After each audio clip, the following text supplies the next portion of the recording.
Let's get started with our first news. Rafael Fiziev feels no pressure for his rematch against Justin Gaethje. Rafael Fiziev considers it a miracle to be stepping into the cage once again with Justin Gaethje this weekend at UFC 313. Their first fight, which took place in March of 2023, was an absolute war, one of the most exciting fights of the year. After 3 rounds of relentless action, Gaethje managed to secure a majority decision victory, edging out Fiziev in a closely contested battle. Despite suffering a loss in their first encounter, Fiziev remains completely unfazed by the rematch and insists there is no added pressure going into this fight. For him, it's just business as usual. "It doesn't matter if I already fought him or not," Fiziev said in a recent interview. "For me, fighting a guy like Justin is special because the whole world knows him. People around me, my friends, everybody, they are almost his fans. Even before I got into the UFC, I liked him a lot, and for me, fighting him is already like a miracle.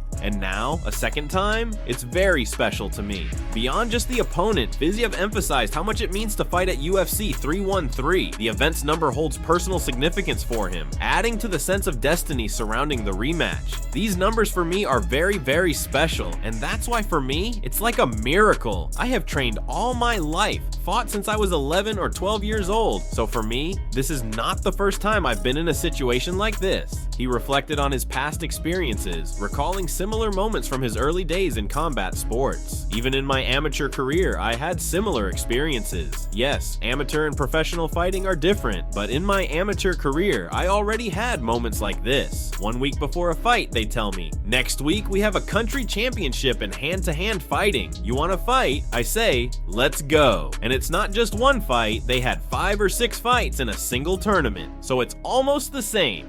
At the end of the day, Fiziev has one mindset: always be ready. "I am a fighter. I have to be ready every day for anybody, anytime. So for me, it's just another day in the office."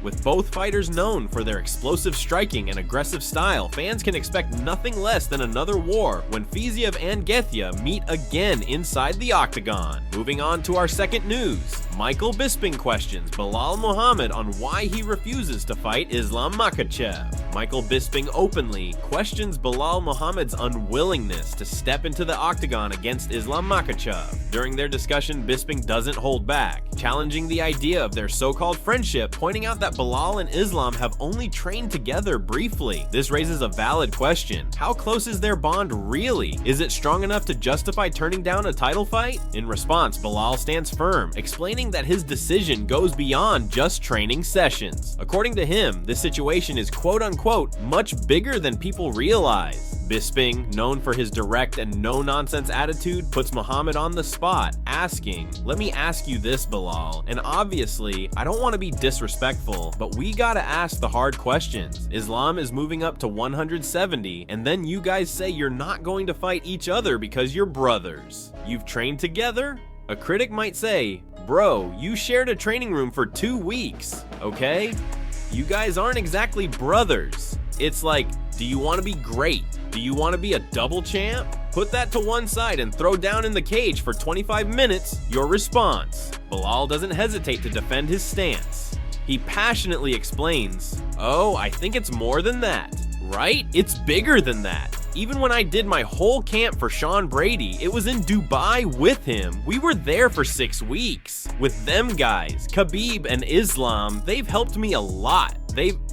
I've grown so much with them guys. And when you're with a certain group for 5 weeks straight, you build a different type of bond." Belal continues, making it clear that fighting Islam isn't worth it to him. And for me, it's not worth it, right? There's so many guys I can fight. There's Jack, there's Shavkat, there's Buckley, who's right there on the come up. So I have a lot of opponents that I haven't even fought yet. It's not like I ran through everybody. He also points out that Islam has plenty of challenges left at lightweight. And to me, I think he still has Arman. You still got the Charles rematch. You got Ilya right there. So there's fights for both of us where you don't have to rush this one. While some respect Belal's loyalty, others argue that when greatness is on the line, business comes first. What do you guys think? Should Belal Muhammad put friendships aside and take the fight? Moving on to another news. Dana White update on Jon Jones. Dana White has finally given somewhat of an update on the return of Jon Jones. In a recent interview with ESPN, the UFC president revealed that he expects Jon to return this summer. While speaking about some of the best sporting events he attended, Dana reflected on Jon Jones's last fight, saying, "I think the best sporting event I went to this year, well, technically 2024, was in November at the Garden for Jon Jones's fight." Of course, the big question everyone wanted to know was, when will Jones return? Dana was directly asked, "When do you think we would potentially see him back?" And without hesitation, he responded, "This summer." Now, this is a significant update because for months, fans have been left in the dark regarding Jon Jones's recovery after he suffered a severe pectoral injury. Originally scheduled to defend his heavyweight title against Stipe Miocic at UFC 295, Jones was forced to withdraw just weeks before the event, leaving his return date uncertain. While Dana's statement doesn't confirm a specific date or opponent, it does give fans hope that we will see Jon Jones back in the octagon soon. Will it still be against Stipe Miocic, or could we see Jones versus Aspinall instead? Only time will tell. Moving on to another news. Alex Pereira accuses Magomed Ankalaev of not fasting and using Ramadan as an excuse. Alex Pereira is not holding back ahead of his fight against Magomed Ankalaev this weekend at UFC 313. Pereira has accused Ankalaev of using Ramadan as a built-in excuse, questioning whether he is even actually fasting. Pereira claims to have seen lunchboxes labeled with Ankalaev's name, suggesting that Ankalaev has been eating at set times despite claiming to be fasting. Speaking to AG Fight, Pereira made it very clear that he doesn't normally involve religion and trash talk, but in this case, he couldn't stay silent. He said, "With all due respect, I don't involve religion. I'm a guy who knows how to respect. I know how far I can speak. I think a lot before speaking, but I think he's using Ramadan as an excuse."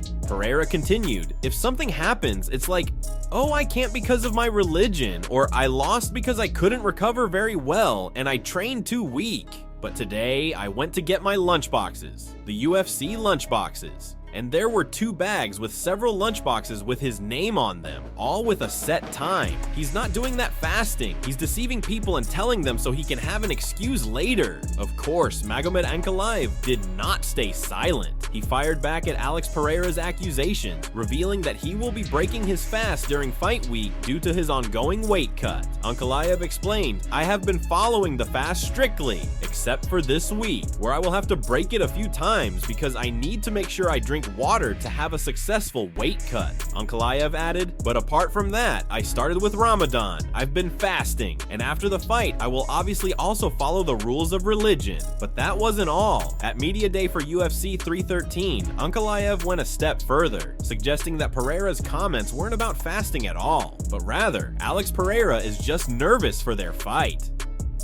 Ankalaev said, "Alex Pereira seems to be nervous for this fight. That's why he keeps bringing up my fasting. With the fight just around the corner, things are heating up between these two, and it's clear that there is no shortage of bad blood heading into UFC 313. Moving on to another news. Dana White has officially announced the launch of his boxing promotion. Turki Alalshik and TKO have signed a multi-year partnership to establish a new boxing promotion, with executive leadership anchored by UFC President Dana White and WWE President Nick Khan. This new promotion will feature a highly structured system to develop new talent from around the world, including athlete combines and easy access for all boxers to the UFC Performance Institute, the world's leading combat sports performance, training, research, rehabilitation, and nutrition center. TKO's production, media, and promotional expertise will help deliver top-tier, state-of-the-art broadcasts to fans worldwide, along with in-arena experiences that promise to bring something completely new to the sport of boxing. This is something that has been talked about for years, but now it's finally happening, and it's happening under the leadership of Dana White. Dana White posted a video on his social media where he made it clear that this is just the beginning. He wrote, "Boom. Boxing, here we come." In the video he said, "What's up guys, we have just done a deal to start a new boxing league with Turkey, who absolutely loves the sport of boxing." Turki Alalshik also spoke about the new promotion and handed the flag of boxing to Dana White. He said, "I am very happy today. I give the flag of boxing to the best man who can handle it. He has a tough job now, but I am sure he will be delivering to the people and the fans a magnificent league and get boxing great again." Dana White went on to say that the model is proven. This promotion is going to deliver the fights that the fans want to see. The best will fight the best, and fighters will continue to move up the rankings and become world champions. They will be making more announcements soon on where you can watch and all the details about the business as they get closer to the official launch. Dana ended by saying, "I'll see you soon." Moving on to another news. Jon Jones threatens a man who bumped into him. Jon Jones is on the hunt for a man who deliberately shoulder barged him, leaving the UFC champion visibly frustrated. The incident, which was caught on camera, showed Jones raising his arm in disbelief, seemingly questioning what the social media prankster was trying to accomplish. In the footage, Jones looks confused at first, but as soon as he realizes what just happened, his expression changes completely. His body language says it all. He was not amused by the random shoulder check, and it's clear he wasn't just going to let it slide. Reacting to the footage, Jones took to Instagram, calling out the guy who did it. He even went as far as asking his followers to help track down the man's account. Jones wrote, "Who is this guy? Find him for me." And guess what? The internet delivered. It turns out the culprit is none other than a guy named The Greatest Entertainer, a content creator known for pulling off similar stunts, including bumping into 2017 World's Strongest Man, Eddie Hall. But here's the thing, this wasn't just anyone, this is Jon Jones, one of the greatest fighters of all time. If there's one guy on the planet you don't want to mess with, it's Jon Jones. At this point, fans are waiting to see how Jones responds. Will he let it go, or is this guy in for a real wake-up call? And that's all for today's news.